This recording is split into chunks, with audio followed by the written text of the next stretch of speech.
Mike, I went first last week at the roundup. Do you want to kick off this week? Okay, fine. Yeah, National 1.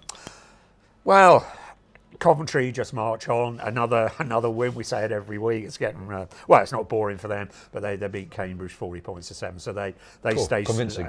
they stay top of National 1. Darlington come back into second place, which is interesting. They beat Plymouth at home, and Blackheath, who were then third, went down to Esher, and I think that was a bit of a surprise because Esher have been very in and out so far this year. But good for. Good for Esher to get that win. In the Hearts derby, Bishop Stortford win the bragging rights for 3 or 4 months or so, and they beat Old A's 18-14. So, but other than that, there's not significant change at the top. Other than Ampthill are starting to move up, they might be a threat. But I think you and I now have got to perhaps after next week or this weekend when. We've start putting our kahunas on the table. Yeah, we've got to.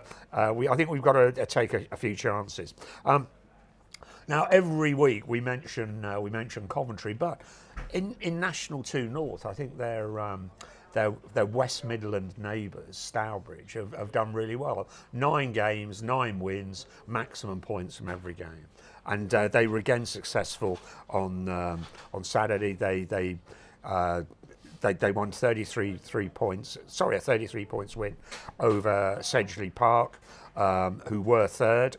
So, very, very good for them. Tyndale, bit of a shock. They went down 18-20 at Hinckley, but retained. Tough game. Yeah, very close. And Hinckley now have been starting to track the leaders, and so Tyndale and Coventry need to beware. Stourbridge needs to beware as Hinckley are moving on. Yeah.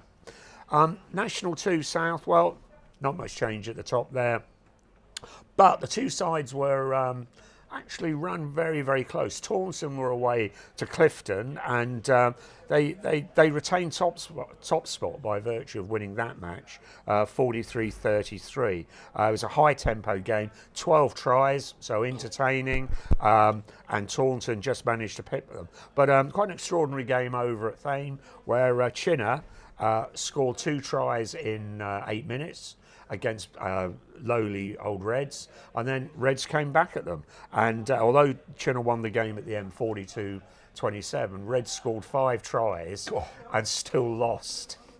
But in both of those games, another interesting thing I noticed, that going through the results, there were no actual penalties in terms of scoring from penalties. Straightforward tries. Same. Cinderford beat Broad Street, as would be expected. Yeah. So they stay up the top there. Now, Reddiggensian Rams, they're on a bit of a winning streak at the moment. I don't want to be accused of bias, but of course not.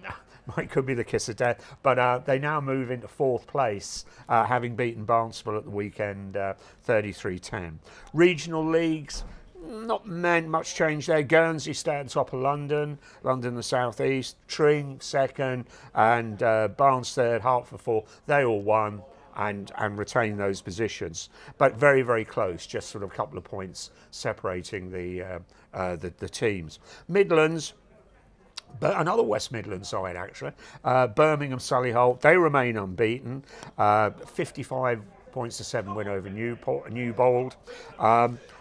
Peterborough Lions, who lost to Newport the week before, got back on the winning trail. They managed a win, and they go second. But then Newport, after winning last week, they've lost, so they lose ground again. So it's topsy-turvy. But I think swings and roundabouts. Yeah, but I think to be fair, I think Birmingham, Solihull look very strong at the moment. Preston Grasshoppers still unbeaten. Good win for them. But Lymm are starting to stutter now. They drew last week, and this week they didn't get a bonus point at home. So Harrogate are coming up. They're tracking the leaders and are starting to put a little bit of pressure on them. For the other final regional league, the South West, Dings, good win away at Western, 30 points to 3. So, they're still at the top. Still They've unbeaten. got a clean sheet, haven't they? Yeah. I think they they must be sort of favourites now. Newton Abbott, they won their Devon derby against Ivy Bridge 41-24, so they remain in second place. And in the Berkshire derby, which I didn't mention last week actually, Newbury and Maidenhead. Yeah, Newbury. A surprise win, actually. I think a lot of people fancied Maidenhead in the locality, but Newbury ran out winners 39 points to 15. So congratulations to them. I was told it was a good game to watch, though. Yeah, quite a big crowd there as well. I've heard various summing up of what went right, what went wrong for either team. But yeah, it was a good. It was a good day for rugby there, actually, and good for the area. One important game for the weekend. Down in level 9, Hearts and Middlesex won. The Bank of England in first place played London Welsh, who are in second place. So will London Welsh's revival continue? Continue, yeah. Hopefully, well, for them, hopefully it will. Lovely facilities up at the Bank of England. Have you ever been there? Yes, I have, yeah. Very nice indeed. Nice, very nice indeed. They don't go short on much there. Anyway, sir, over to you with the women's game. Really no change from last week. We've still got the same two teams, Saracens and Harlequins, riding high. Both remain unbeaten, both with very good wins. Saracen beating Gloucester Hartbury, the emerging team that's been promoted year on year, 33-7, so quite convincing. And I think you probably could call Harlequins' result convincing, 71-0 against Worcester Valkyries. No one likes to hear a score like that. So they're still riding high. The ladies' results are going to get better next week. I found an easier way rather than clunking through GMS. I found a one-stop shop. So you heard it here first. We'll start bringing the results lower down next week. Anyway, that's the roundup. Thanks ever so much for watching.